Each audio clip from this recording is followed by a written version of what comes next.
Hello. Hi! Advance Merry Christmas and a Happy New Year. Ako pagtahod sa atong pinalanggang Congresswoman, Honorable Donald Paglaban, atong pinalanggang Vice Mayor, Honorable Dr. Horacio Velasco, ug sa tanan natong City Council sa Dipolo, sa atong mga barangay officials, head of office, partner agencies, ladies and gentlemen, may gabi sa pagtanan. I'm happy to welcome everyone to the official kickoff of the 21st Pasati Pasko sa Dipolo 2019 Switch on ceremony. Just like every year, we do our best to create new exciting ideas for the holiday season to make it worth remembering. Tonight, we will witness the opening of the two most awaited attractions in Dipolog City.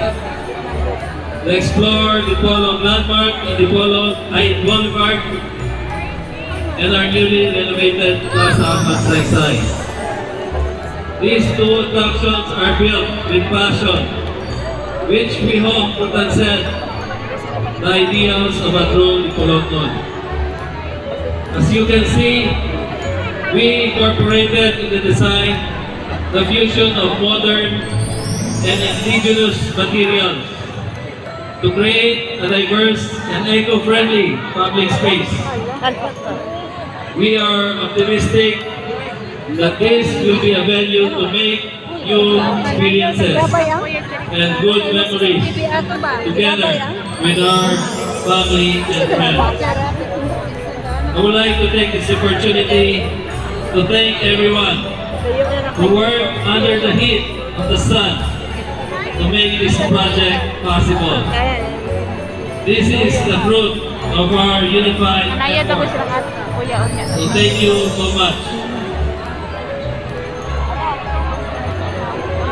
So I wish everyone a Merry Christmas, and may this holiday season bring us the gift of love and happiness. Thank you, and God bless us all. Enjoy. Salamat! Ato mapikot na Mayor, diri sa Dakbayan sa Dipolog, Honorable Mayor Donald Dexter T. Uy. So, posible ang tanan sa atong pagpaningkamot, sa atong paghugpong aladlaw. The symbol of Dipolog, Siska, Orchid Sinita, Monisha, ang atong Orchid Pavilion na bulat tumatulad sa Plaza. Egypt.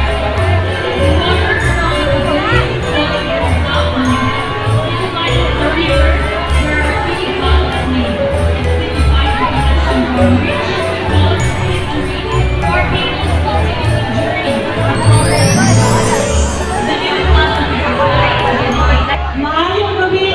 Dipolo!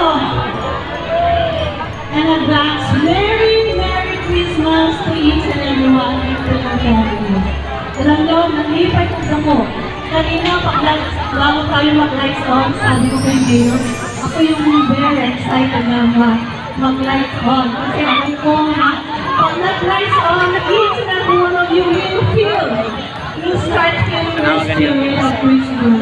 And indeed, kanina pag-lights on, tumayo yung balahibo ko. Merry Christmas to each and every one of you. And I hope that this new place will be a place of happiness to each people of God. And I pray to God that He will continue to bless the leadership of Dipolog City and our province. Our Governor, Roberto Wayne, ang Mayor Daryl Dexter Uy, and to their sangguniang pag-unsong, at ganoon din po yung ating po mga board members at saka sa ating po mga leadership po dito sa ating probinsya. And likewise to each and every one of their families, once again, we extend our warmest Christmas greetings to each and every one of you. God bless and Merry Christmas once again. Okay, sige, salamat sa itong maginagaw, batado, nagwapa na itong mga congresswoman. Ang congresswoman ko na love and love.